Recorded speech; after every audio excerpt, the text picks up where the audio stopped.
కూటమి ప్రభుత్వం సచివాలయాల పేర్లు మార్చి గతంలో దోచుకు తిన్న జన్మభూమి కమిటీ సభ్యులను వాటికి ఇన్ఛార్జీలుగా నియమించుకోవడం దుర్మార్గపు చర్య అని వైఎస్ఆర్ కాంగ్రెస్ పార్టీ అంబేద్కర్ కోనసీమ జిల్లా అధ్యక్షులు మాజీ ఎమ్మెల్యే చిర్ల జగ్గిరెడ్డి విమర్శించారు.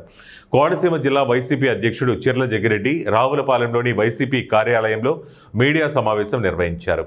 ఈ సందర్భంగా ఆయన మాట్లాడుతూ అప్పటి ముఖ్యమంత్రిగా ఉన్న వైఎస్ జగన్మోహన్ రెడ్డి ఎంతో ప్రతిష్టాత్మకంగా రాష్ట్రంలోని గ్రామాల్లో నిర్మించిన గ్రామ సచివాలయాల పేర్లు మార్పు దుర్మార్గపు చర్య అన్నారు.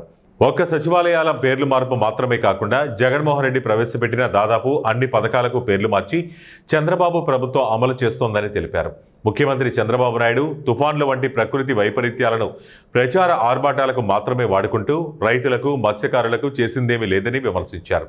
చంద్రబాబు నాయుడు ప్రతిపక్ష నాయకుడిగా ఉండగా ఒక్క పథకం పేరు మార్చినందుకు ఎవరికో పుట్టిన బిడ్డకు మన పేరు పెట్టుకుంటామా తమ్ముళ్ళు అంటూ గగ్గోలు పెట్టారని, మరి ఇప్పుడు వైసీపీ ప్రవేశపెట్టిన పథకాల పేర్లు మారుస్తూ చంద్రబాబు నాయుడు చేస్తున్న పనేమిటో చెప్పాలని ప్రశ్నించారు. ఈ నెల 12వ తేదీన జిల్లాలోని అన్ని నియోజకవర్గాల్లో మెడికల్ కళాశాల ప్రైవేటీకరణకు వ్యతిరేకిస్తూ ఉద్యమం నిర్వహిస్తున్నామని, ఉద్యమానికి యువతంతా సహకరించాలని కోరారు.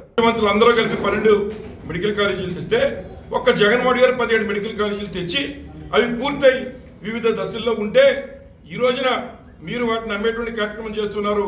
అందుచేతే ఒక ఉద్యమాన్ని మొదలుపెట్టాం. ఉద్యమంలో మరి ఎక్కువ మంది మరి చాలా చక్కగా మరి ఉద్యమిస్తున్నారు. ప్రజల్లో చైతన్యం రగిలింది. అందులో భాగంగానే మరి అంబేద్కర్ కోనసీమ జిల్లాలో కూడా ఈ నెల 12వ తారీఖున మరి ప్రతి నియోజకవర్గంలో కూడా ఆ నియోజకవర్గంలో ఉన్నటువంటి ఎంఆర్ఓ గారికి కానీ లేదా ఆర్డీఓ గారికి కానీ వినతి పత్రాలు ఇచ్చేటువంటి కార్యక్రమం ఈ నెల 12వ తారీఖున జరుగుతుంది. నేడు మరి పోస్టర్ కూడా రిలీజ్ చేస్తున్నామని చెప్పి సందర్భంగా తెలియజేస్తూ, చంద్రబాబు నాయుడు గారు ఎప్పటికైనా తెలుగు మీద మీకు నిజంగా అభిమానం ఉంటే, నిజంగా మీరు తెలుగుదేశం పార్టీ మీద మీకు అభిమానం ఉంటే, తెలుగు అనేటువంటి మాట మీకు నిజంగా మీకు ఆ మాట మీద మీకు నమ్మకం ఉంటే ఈ రోజున మరి